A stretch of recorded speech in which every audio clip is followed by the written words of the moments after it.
Hello there, it's Mike. I got an FJ40 I wanted to talk to you about. I got this FJ40 from a guy named OJ in Nashville, Tennessee. It was a basket case. It was sitting for 20 years. I did a Mike style off-frame restoration. Nothing was too particular, but it is a 100% mechanically sound, rust-free vehicle. There was a lot of fabrication done, but there wasn't the let's make this thing very, very pretty. My idea was let's make this thing a cool cruiser.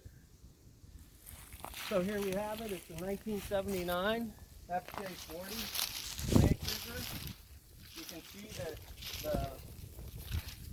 quite unusual in that there's a Bondo, textured Bondo finish with undercoating and spray can bed liner. I Bondoed the rocker panels. You know, the body wasn't bad. There were a few bad spots where I cut out metal and I didn't want to make it all nice, and I thought, well, what a good scratch resistant coating. You can see it's pretty durable. The cruiser's got some Goodrich Wrangler tires on them. They're brand new. I had to put a new fuel tank in it. A lot of fabrication on the body. The tub was off. I used a product called Corroseal, C-O-R-R-S-E-A-L.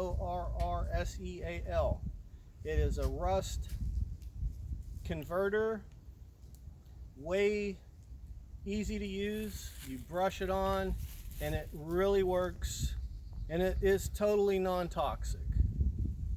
So the frame was totally rusty.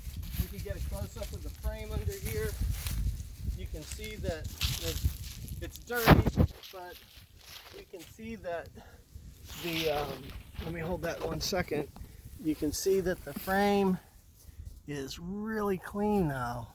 Same with the differentials, same with the plates. So we come around the cruiser. The doors weren't really that bad. The interior, I got it, you know, completely stock, no headliner, bed liner in here.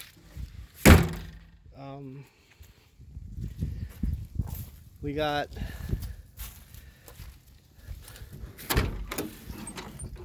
little JVC radio mounted. I kept the stickers that the dude had that I got it from. There's some dash pictures, typical cracks there. Nothing super clean. I made this console. My wife and I, Brenda, we redid these seats, mostly her. Wooden covers for the doors. Obviously new floor panels, but boy, you know, had made them. It's just fiberglass and a lot of metal welded in, a lot of metal cut out. Doors open, closed well. This is a winch that the dude walked up to me and he said, "Hey, I'm gonna go look for the missing bench seat," and he came back and unloaded this winch. It is an 8200 winch. It's in between the 8274 and that one before it. 8,000 pound winch. It was toast. I had to take it apart, pull this off. If you ever do this inner brake screws on, don't do it. I didn't break it.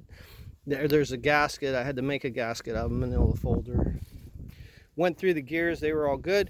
I did put Bilstein 4000 series struts, shocks on here. Had to get a new fair lead. The bumper came from Cool Cruisers of Texas. I added the old bumper tips because I like to go through a lot of brush and wanted to protect the fenders.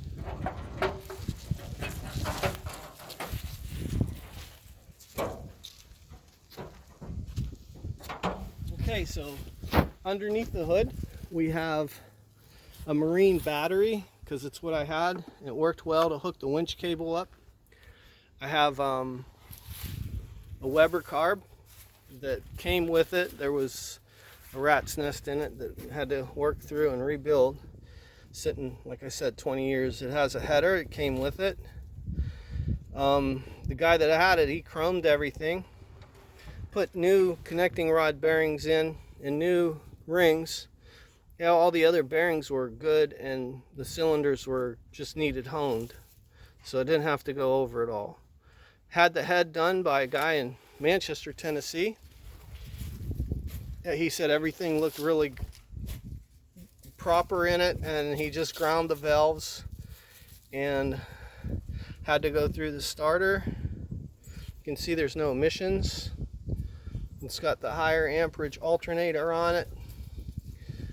Had to get a new master cylinder, and well, that's my FJ Cruiser, 1979. And if you have any questions, or shoot me some comments on how you think it looks, and does it need to look like a $100,000 cruiser, or can it just look really cool and still be cool? So, thanks. Bye.